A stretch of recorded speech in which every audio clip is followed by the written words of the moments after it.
Act 4, Scene 3 of William Shakespeare's Macbeth, translation into modern English, takes place in England before the King's palace. Malcolm and Macduff enter, and Malcolm says, "Let us find somewhere shady where we can cry our hearts out together." Macduff says instead, "Why don't we hold on to our swords and like good men defend the kingdom of our birth? Every morning new widows howl, new orphans cry, and new sorrows slap heaven in the face, almost until it is like heaven itself and feels Scotland's anguish and pain." Malcolm says, "I will have vengeance for whatever I believe to be wrong, and I will believe whatever is true, and I will find time to do this. What you have said may be true. This tyrant, whose name is so terrible that it hurts us to say it, was once thought to be an honest man. You used to love him. He hasn't harmed you yet. I'm young and inexperienced, but maybe you're trying to make Macbeth happy by offering me to him as the sacrificial lamb." Macduff says, "I'm not a traitor." Malcolm says, "But Macbeth is. Even a good and virtuous person may give in when they're commanded to do something by the king. But I apologize. Just because I'm afraid that you might be evil doesn't actually make you so. Angels are still good enough, even though the best of them, Lucifer, fell from heaven. Even though bad things look good, I suppose good things must look good too." Macduff says, "I have lost my hope of getting you to launch an army against Macbeth." Malcolm says, "Maybe you started to lose hope when I started to have doubts about you. Why, tell me, did you leave your wife and children, the most important things to a man? How could you leave them without you? I beg you, do not let my suspicion count as your dishonour. I do it for my own safety. You may be good and honest regardless of what I think." Macduff says, "Bleed, bleed, poor country. Great tyrant, you are safe in the foundations you have laid because good people are too afraid to try to stop you. Show off the evil deeds you committed to get where you are because your title is completely safe. Goodbye, Malcolm. I wouldn't be the villain that you think I am even if I were offered all of Macbeth's riches and all the riches of the East in exchange." And Malcolm says, "Don't be offended. I'm not completely convinced you're a bad person. I think our country sinks beneath the harness of Macbeth's leadership. It weeps, bleeds, and each new day another wound is added to the rest. I think that there would be many people willing to fight for me if I moved against Macbeth. England has offered me thousands of soldiers to fight against him, but for all this, when I have my boat upon Macbeth's head, or have it hanging from the end of my sword, my poor country shall have even more problems than when Macbeth was king, with the person who comes after him." And Macduff asks, "What are you talking about? Who are you talking about?" Malcolm says, "I'm talking about myself. I have so many vices that when people see what I'm really like, they'll think Macbeth was pure as snow, and poor Scotland will call him an innocent lamb when compared to my limitless evils." Macduff says, "Not even in the most horrid part of hell can there be a devil more terrible than Macbeth." Malcolm says he's violent, lustful, greedy, false, deceitful, evil, and guilty of every sin that has a name, but there is no bottom to my sexual desires. No one would be safe. Neither your wives, your daughters, your old women, nor your young could satisfy my lust. My desire would overcome any restraints or anyone who tried to stand in its way. It would be better for Macbeth to be king than for someone like me." Macduff says this lust you speak of is a sort of tyranny itself in a man's nature. It's been the downfall of many kings in the past, but do not fear to take upon you the crown which is yours. When you are king, you can satisfy your desires in a private and secret way, while all the while looking virtuous and honourable. We have lots of women who would happily submit to you. You cannot be that greedy to go through all the women who would sleep with the king if they had the chance. Malcolm says, as well as being full of lust, I'm also incredibly greedy. If I were king, I would steal land from the nobleman, take jewels from one person and property from the next. And the more I took, the more I would want, and I would create false arguments with all the good and loyal people so that I can destroy them and take their wealth. Macduff says this greed is more dangerous than your sexual desire because that is something you can grow out of. But greed isn't, and it has been the downfall of many a king. But don't worry, Scotland has enough jewels and treasures in its royal coffers to satisfy you. All of these bad things are outweighed by your good sides.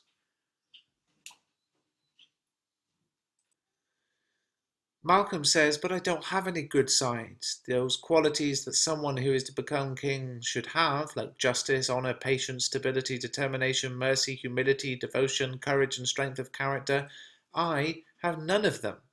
Instead, I am filled with a mixture of all vices possible. No, if I was in power, I would disrupt everything so much that peace everywhere would be disrupted and the earth itself would be unsettled. Macduff says, oh, Scotland, Scotland. And Malcolm says, if a person as I have described to you is fit to be the king, then let me know. Macduff says, fit to govern? No, you're not fit to live. Oh, Scotland, with a vicious, murdering tyrant who has no claim to the throne, when will you again see the good days? The rightful heir to the throne, by his own admission, is a cursed man and a disgrace to his own family. Your royal father was a most saintly and good king. The queen that gave birth to you, who was more often on her knees praying than standing up, prepared herself every day of her life for when she would go to heaven. Goodbye, these evil things you have told me about yourself have banished me from Scotland for ever. Oh, my heart, your hope ends here. And then Malcolm sort of comes clean and says, Macduff, the passion you have just shown tells me that you are an honest person and wiped away all the suspicion I previously had. The devilish Macbeth has tried many tricks to get me under his power, and I have to be very careful about who I trust and believe, but as God is my witness, I put myself under your direction, and I will do as you ask. I take back everything I said before about myself. All of these things I said couldn't be further from the truth. I am still a virgin. I've never told a lie in my life. I've barely wanted my own possessions, let alone anyone else's. At no time have I broken a promise, and I wouldn't even betray the devil himself. In fact, the first false things I've ever said were those lies I told you about myself. What I really am is now yours and ready to serve our poor country. Indeed, just before you arrived, old Seward was making preparations with 10,000 soldiers to march here. Now we'll all set out together to fight Macbeth. Why are you silent? Macduff says, it's difficult to reconcile the two different stories you've told me. And then a doctor comes in. Well, says Malcolm, we can speak more later. And he says to the doctor, is the king coming out? The doctor says, yes, sir. There are a group of poor, sick people gathering to wait for him. Their illnesses cannot be understood or cured by medicine, but King Edward can heal them just with his touch because of the power given directly to him by heaven. Malcolm says, thank you, doctor. And Macduff asks, what's this disease he talks about? Malcolm says, it's called the evil. King Edward does miraculous work through touching them, which I've seen often in my lifetime here in England. How he's able to do it, only he knows, but I've seen him cure people with terrible sicknesses, all swollen and covered in ulcers, pitiful to look at. Far beyond the help of surgery, he cures them by hanging a gold coin around their necks and saying prayers over them. They say that those who come after him will also have the gift. He also has the ability to see into the future and a number of other strange gifts. These things all show that he's a man who has been touched by God. Then in comes Ross, and Macduff says, look who's that coming. Malcolm says he looks like he's from Scotland, but I do not recognise him. And Macduff says, my good cousin, welcome. Malcolm says, oh, I recognise him now. May God change the reason why we've been apart for so long. Ross says, sir, hello. And Macduff says, is Scotland still the same as when I left it? Ross says, oh, our poor country, it's almost afraid to look at what it's become. It cannot be called the place where we were born anymore. It's now the place where we will die. The only people who smile now are fools who know nothing. The air is full of sighs, groans and shrieks, but no one pays attention anymore. There is sorrow everywhere. When the funeral bell rings, no one asks who it is for anymore. Men are dying before the flowers in their caps have time to wilt. They are dying before they even get sick. Macduff says, oh, what you are telling us sounds too dramatic, but also too true. Malcolm says, what's the most recent bad news? And Ross says, even after an hour, news is old and replaced with new bad news. Macduff says, how is my wife? Ross says, why, well. Macduff says, and all of my children? And Ross says, well, too. And Macduff asks, the tyrant has not disturbed them? And Ross says, no, they were peaceful when I left them. Macduff then says, don't hold back your words. How is everything? And Ross says, when I came here to tell you the bad news, I heard the rumour that there are men gathering to rebel against Macbeth. I believe this to be true because I saw Macbeth's army preparing for battle. Now is the time when you're most needed in Scotland. Your presence there would inspire people to stand up and fight. It would even make our women want to rise up and fight Macbeth to share off his terrible reign. Malcolm says, be comforted then by the fact that we are coming back. The gracious King of England has lent me Seward and 10,000 troops. There's no better soldier in the Christian world than Seward.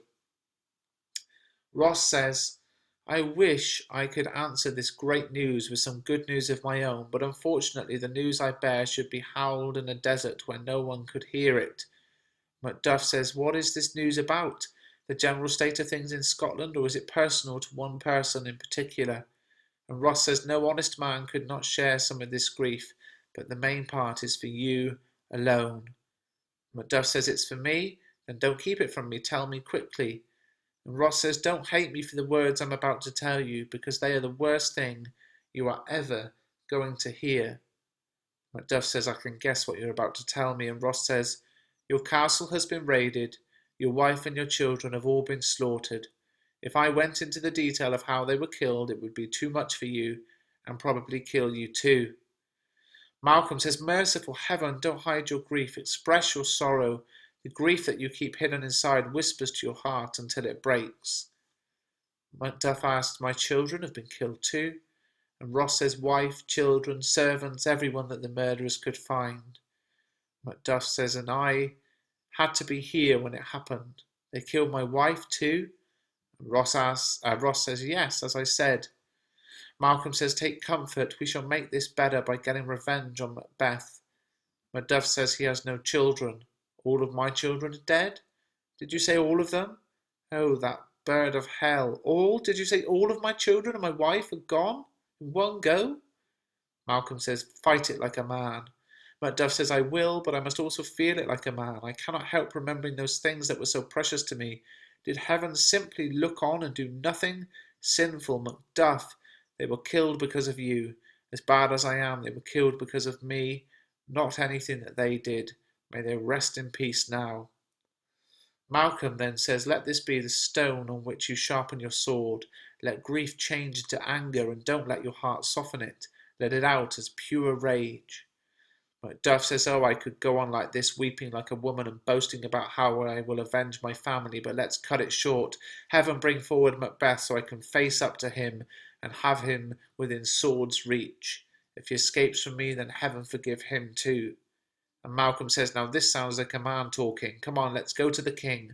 Our army is ready. We have nothing left to do here but say goodbye. Macbeth is ready to be taken and will be acting in God's name. Cheer up if you can. A new day will come eventually.